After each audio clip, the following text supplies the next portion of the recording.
crowd. I'm Bryan Kelly, and welcome to Calling Spots with Bryan Kelly, the inaugural episode, or the first episode, depending on how you look at it.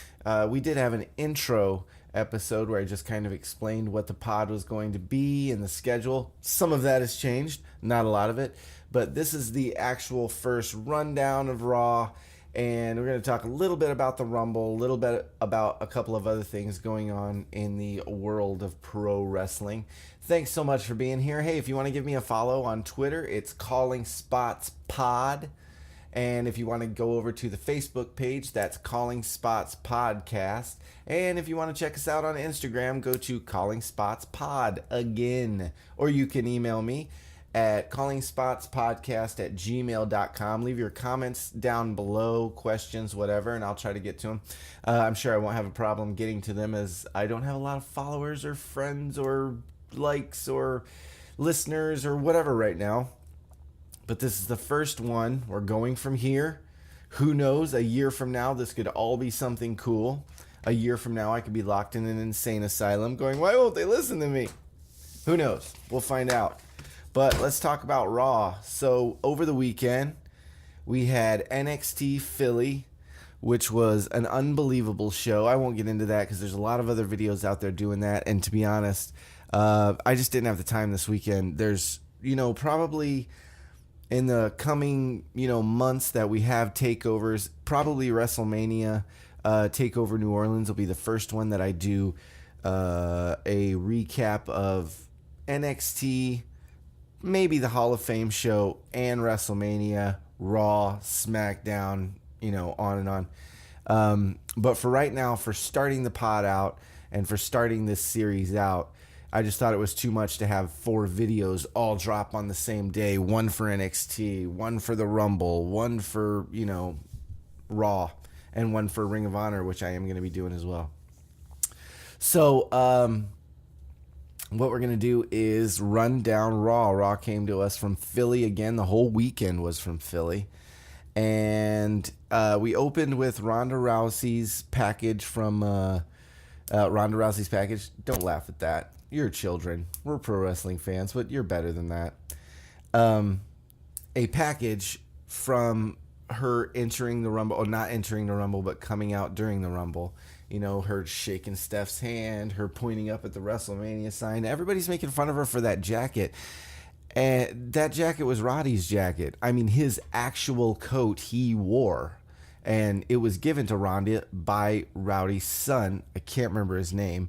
And he was friends with her. They trained with the same guy. And he gave her permission to kind of use his persona, use the lettering and all that kind of thing. So that's why she was wearing a big oversized jacket, because it's Roddy's jacket, her kind of mentor. It's pretty cool. If Sasha came out wearing one of Eddie Guerrero's coats, I don't think we'd make fun of her as much. I don't know. Maybe that's just me.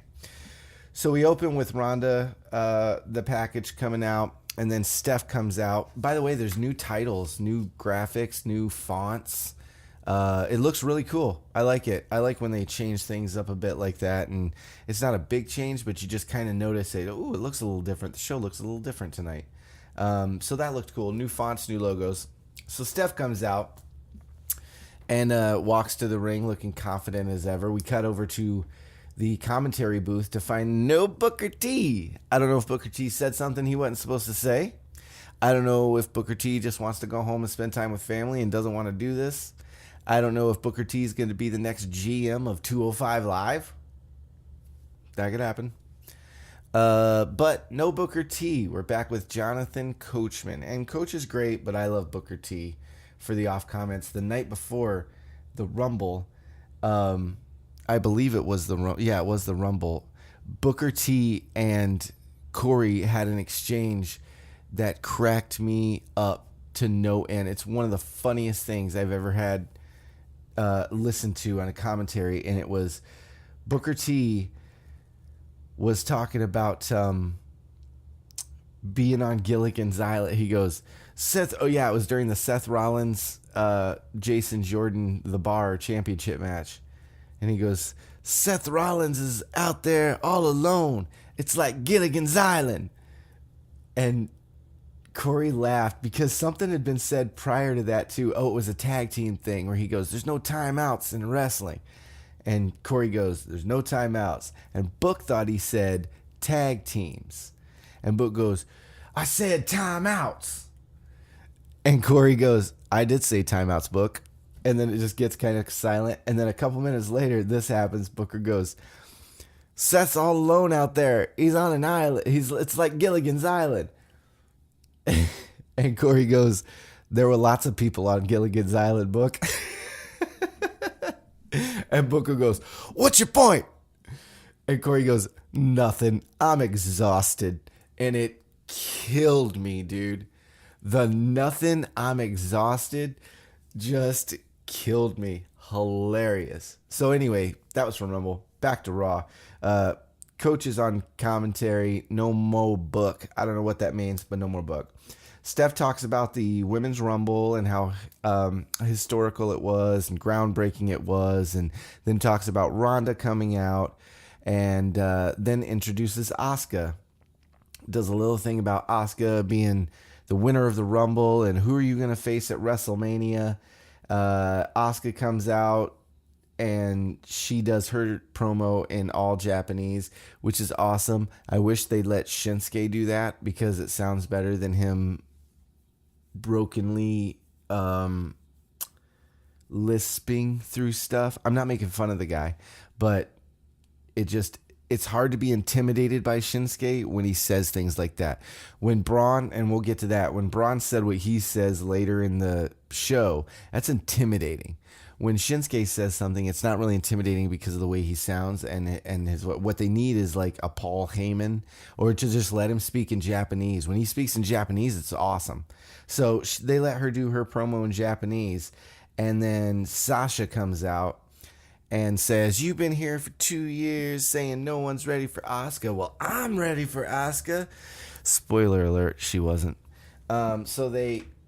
So Stephanie goes, "Fine, tonight we're going to have Asuka versus the Boss." Woohoo! All right. So then we go to commercial. We come back from a commercial.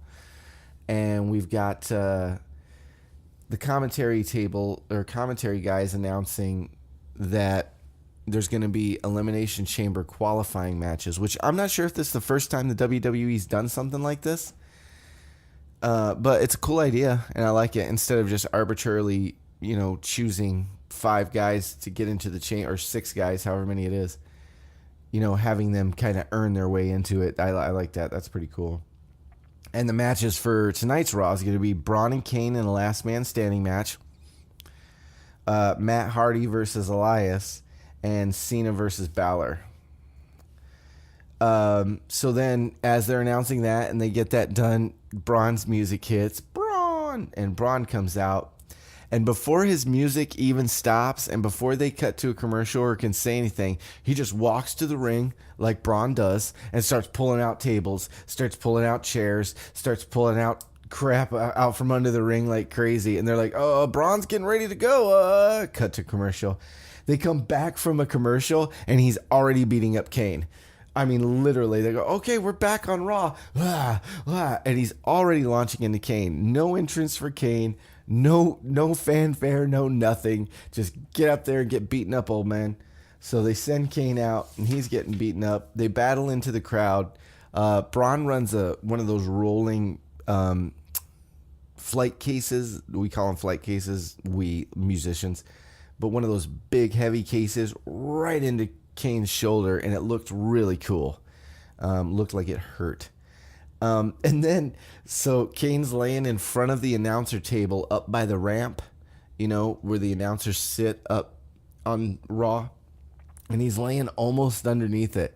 And Braun's looking at him, and he looks at the announcer table, and he looks back at Kane, and then he walks behind it, and he does this awesome thing. It's such great character work where, and if you're listening on pod, you can't hear this or can't see this, but he looks at the table and then does that thing where you kind of cock your head to make sure things are measured upright.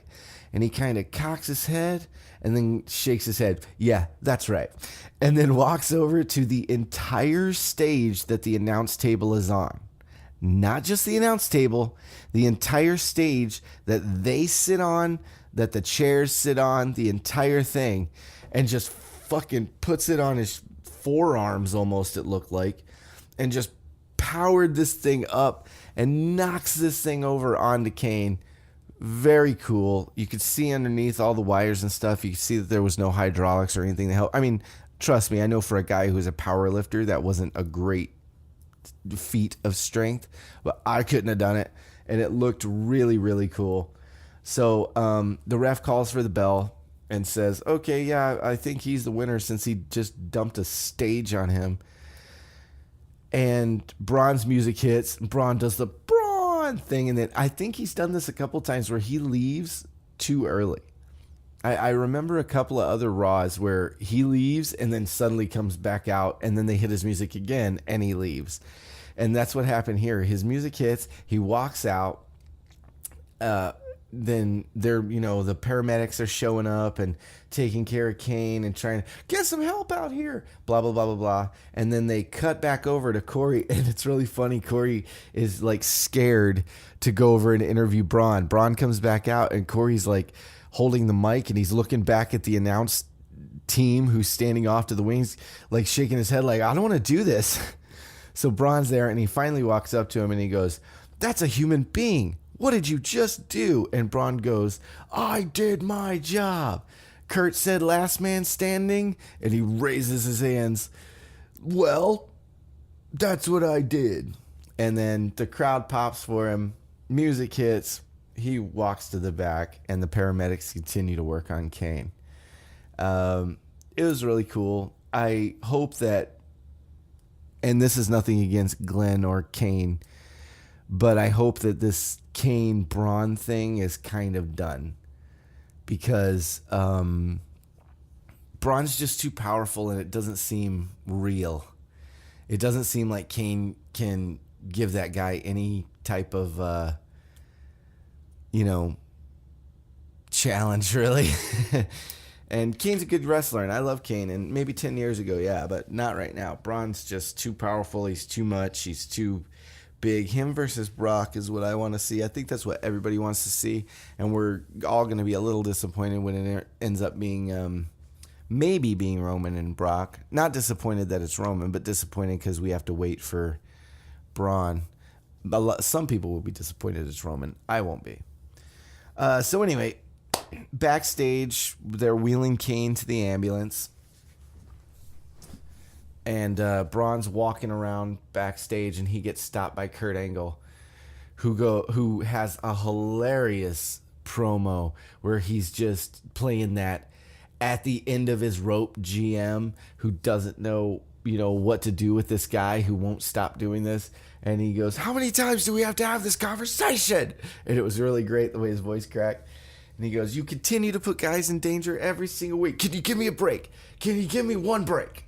And it was just really cool seeing Kurt kind of do the comedy thing and crack up. And Braun goes, you're lucky I didn't do more.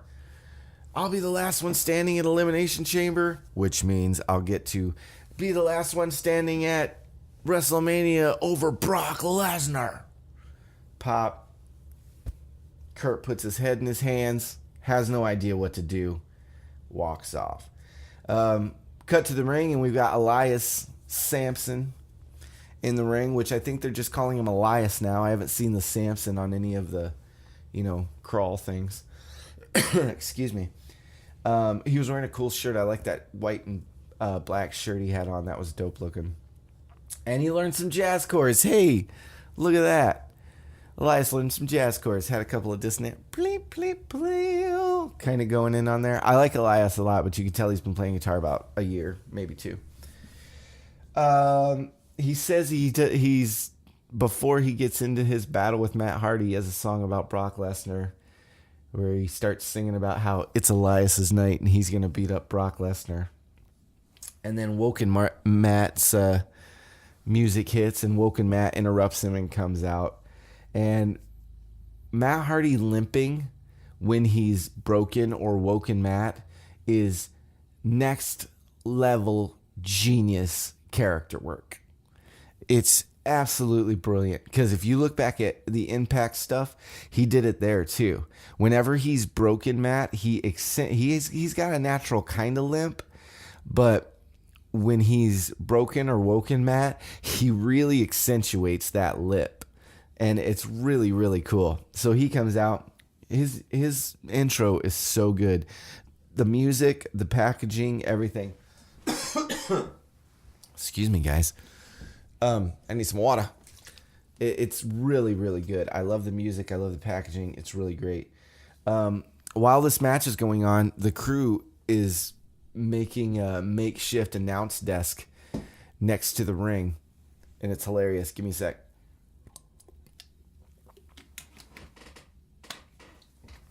Sorry about that.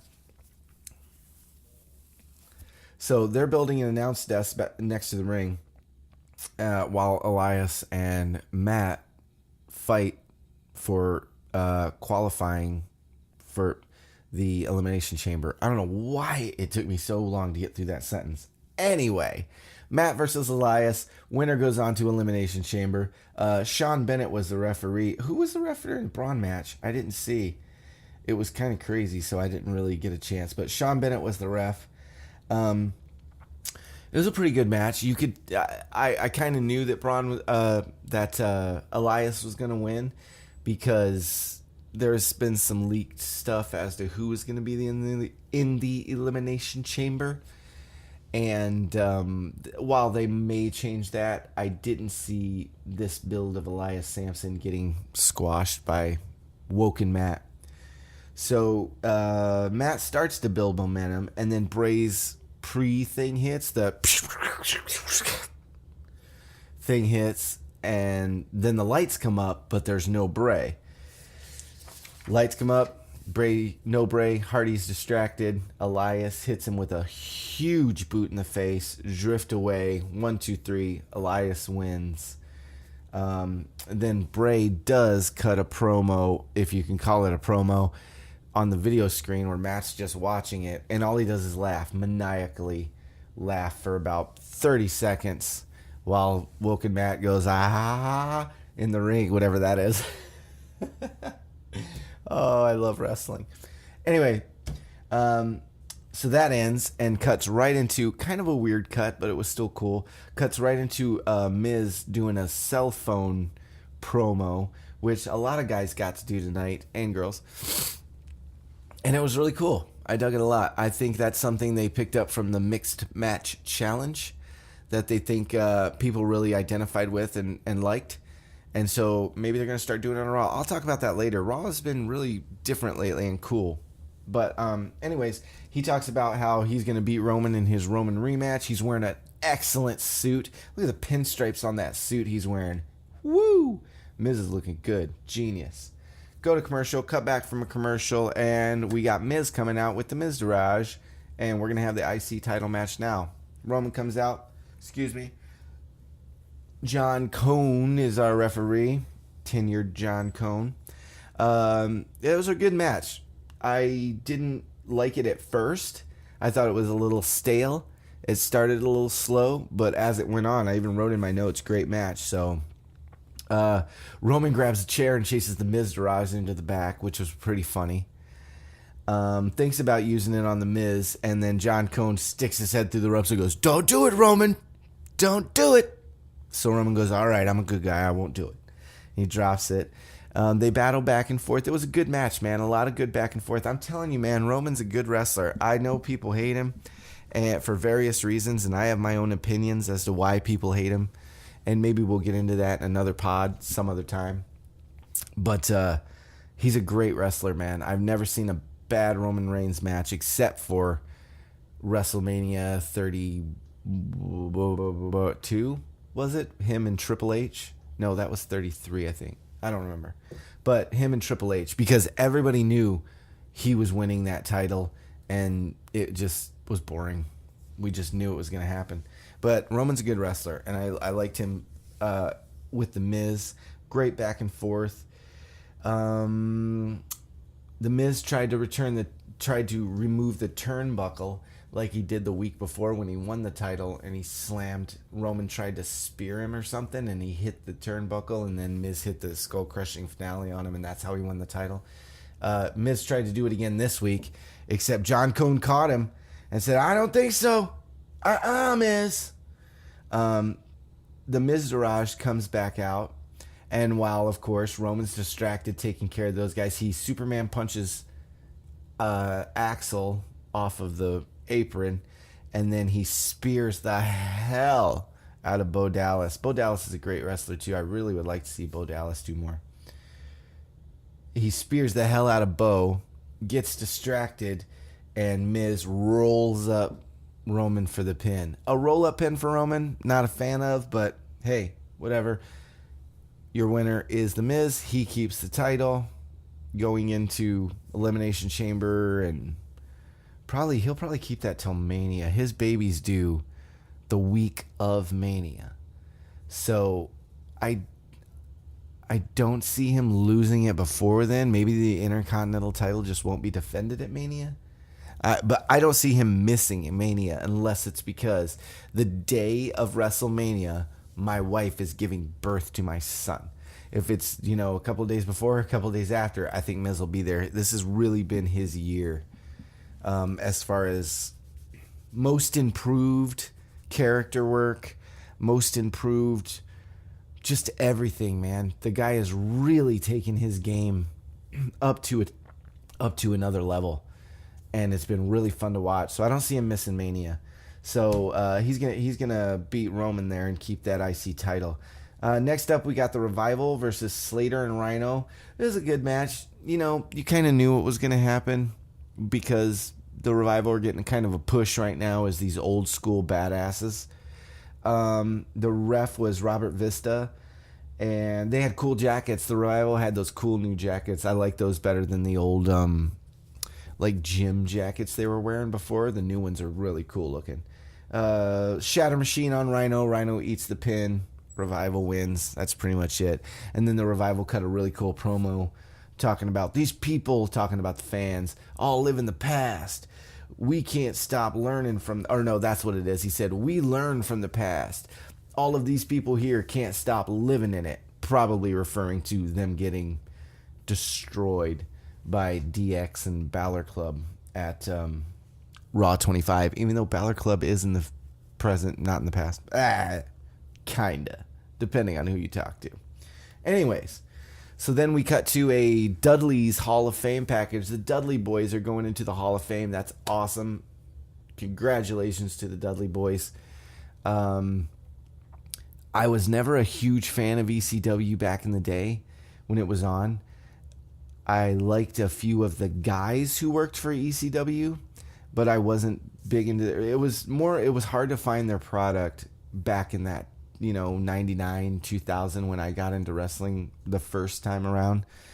It was hard to find, but like Rob Van Dam, Jerry Lynn, I always really dug those guys. But when the Dudleys came to the WWE, that's when I really kind of took notice of them. Their matches with the Hardys and Edge and Christian and Harlem Heat and the APA. There was somebody else too. I just can't remember who it was. But so congratulations to Dudley boys. That's going to be cool seeing them in the Hall of Fame. I wonder who's going to induct them. Probably Jacqueline, since they inducted Jackie last year. That would be kind of cool, huh? So Finn, we go from that to Finn cutting a cell phone promo, and he's joined by Gallows and Anderson, the club, on either side. And just cuts a basic promo on, hey, John Cena, this qualifying match, I'm going to beat you. Ha club for life or whatever. And that's it. And then we go to Asuka and Sasha is the next match. Sasha comes out, does her boss thing, and looks great. I think Sasha needs a rebranding. That would be my, Sasha's kind of in this holding pattern right now where we all, like, here's a great example. We all knew how good of a wrestler Cody Rhodes was. And we all knew how good of a character he could be because of his work with Stardust. But it took a rebranding of all of that for us to start really paying attention and taking notice of Cody. And I think that's what's going on with Sasha, where we all know how good she is. We all know what a wonderful champion she is and how these great matches are there for someone to pull out. But I think she needs a rebranding. I think she needs a Switchblade Jay White type rebranding where she changes her gear, she changes her hair, she changes some of the things she does in the ring and just because I feel it's getting a little stale. And I think people are starting to feel that too, which is why Asuka and Ronda now and Charlotte has always been ahead of her and Alexa is ahead of her as far as who the fans enjoy watching more. And I think a lot of that is because we've been watching Sasha do this same boss thing for years and years and years, and we're just kind of bored with it, to be honest with you. So she has a match with Asuka. Dan Engler is your referee for this match. There's a really, really tough, scary-looking spot with Sasha where she tried to jump through the ropes, and Asuka kicks her in the face, and she comes down and kind of smacks the apron. Now, I've watched it a couple of times, and I can't tell if Sasha's knees hit the ropes, and that's what made her angle go down like that, or if she did hit the ropes on purpose because she wanted to be angled down like that, or what. But it looked rough. It looked scary. Man, I hope Sasha's okay. Asuka kicked the living shit out of Sasha Banks. It was not a squash, but it was pretty close to a squash, man. There was some good stuff. I mean, Sasha got in a couple of good moves here and there, but overall, dude, they are just pushing that unstoppable Asuka thing. And man, and then what was really weird, it was really stiff match, a lot of hard shots from both of them. Asuka locked for the win, locked her up really tight, like a fucking anaconda. But what I wanted to say was, after the match was over, they're both laying back flat in the ring, and the camera comes in on Sasha pretty tight, and you can see she's kind of crying. And not doing that character crying where she sits in the ring with her head in her hands and goes, damn. It was like she was just laying there just kind of tearing up and crying. And I don't know why, but it was kind of strange, and it made me feel like something might be going on that we don't know about. I don't know. Next up, we got John Cena's cell phone promo. Just talking about Finn, how he can't see him, and he's going to beat him for this Elimination Chamber qualifying match. Titus Worldwide walking backstage, getting ready to come out to the ring to take on the Bar. And then we go to commercial, come back out, and there's Titus Worldwide. Comes out, the Bar comes out. This is for the Tag Team Championships. I might have missed something on commentary, so please put something in the comments below or what it is, but why the hell did Titus Worldwide get a title shot on Raw? I mean, I can understand house shows and things like that, but what? What? So, anyways, the Bar versus Apollo and Titus for the Tag Team Championships, because apparently Apollo and Titus get a Tag Team Championship shot. Sean Bennett is your referee. He did a great job. The match was meh. This is, my opinion, the only down kind of moment in the night. I thought Raw overall was pretty good, but this felt like, okay, time to stretch up. Let's go get a beer or whatever we're going to do. Let's go outside and smoke, whatever we're going to do, because we know that the Bar isn't going to drop the titles one day after winning them to Apollo and Titus. Give me a break. Then again, I thought the same thing about gender. So anyways, there was a Sheamus Apollo botch that was pretty scary where he dropped Apollo on his head. And that's happened a couple of times with Apollo. I think it's just because he's so quick and he's so small. Nobody's meaning to hurt anybody, of course. And hope he feels okay. I hope he didn't hurt himself. But yeah, it was really scary, man. Then the Bar throw Apollo into the post, into the railing on, the ring post from the inside of the ring. Smash! And then do their finisher on him, which I still can't remember what their finisher is, where Cesaro kind of picks him up in the back thing and then blah, blah, blah. The Bar retains, of course. And then we go to the same Ronda Rousey package from the opening of the show where she comes out after the Rumble and all that. We show that again. And then they show Alexa Bliss has a tweet that she tweeted out about how, I don't care about Ronda Rousey, blah, blah, blah, whatever she says. And Corey flubs up reading the tweet so bad that he cracks himself up. And when the camera cuts back to Corey, he's cracking up like Jimmy Fallon on Saturday Night Live 15 years ago, cracking up. And he's trying so hard. It's one of the funniest things. And he's looking over at Coach, trying to keep it together, and the camera cuts away, and dude, he's gone. It was really funny seeing him kind of break like that, just from a flubbed line. It wasn't anything serious. And they also let us know that apparently Kane woke up out of the hospital, ripped all of the things out of his arm, and has walked off into the night, never to be seen from again. Until Election Day, that is. So Kane's out of the hospital. Who knows what's going on? The club come out, which Gallows and Anderson, just those two members of the club, do their whole club thing. And then Finn comes out with his entrance. I wish they'd all come out together as the club and have a club entrance, but hey, what are you going to do? And then Cena comes out after the commercial break so that he gets his own break, and Philly lets him know how much they love him. Woo! Boy, oh boy. And so then we get Finn and Cena for Elimination Chamber qualifying match with Dan Engler as your referee. Dan's pulling double duty. Didn't he do a match earlier in the night? Yeah. Sasha and Asuka. So he was just out there. And the crowd loved them some Balor. Chanting for Balor. Everything Balor did they loved, which is great. At one point it was kind of shitty of Philly. And I'll kind of take you to task there, Philly. There was a beach ball that a guy pulled out a beach ball and started to do it. And you can see from the hard camera that people are distracted, looking away at the beach ball and starting to cheer. Oh, boo. And then the whole crowd starts booing because I guess an official took the beach ball away.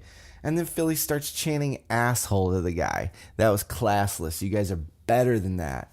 For a beach ball, you've got John Cena and Finn Balor in the ring. 20 years from now, we'll be looking back at two of the greatest of all time, and you're chanting asshole to a employee of the arena who took a beach ball away. You can do better, Philly. I believe in you. So Cena does this awesome thing halfway through the match. It was a good match. There was a lot of really good back and forth. I really liked letting Finn get in a lot of his offense and John get in a lot of his offense. There was a lot of playing with the crowd. Cena did this awesome thing where right before he AAs Finn the first time, just from in the ring, he just sets him up and does the AA. He looks at the camera, gives a too sweet, and smirks, just yeah, too sweet, and then AAs him. It was awesome. It's totally ruthless aggression era Cena kind of. And I noticed that.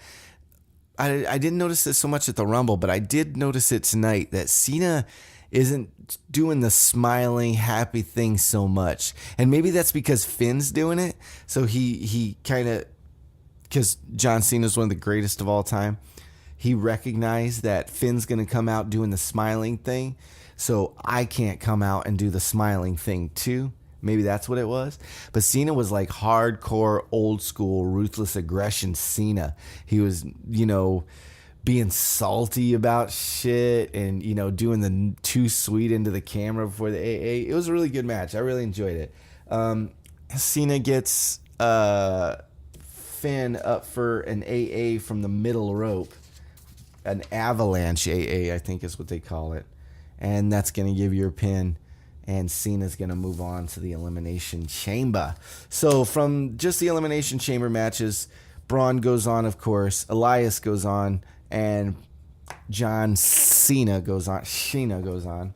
And I think we got 3 more after that, which I'm sure, like I said, there was a little bit of a leak earlier in the late last year talking about who was going to be in that Elimination Chamber match. So I'm sure it's out there somewhere if you want to go find it.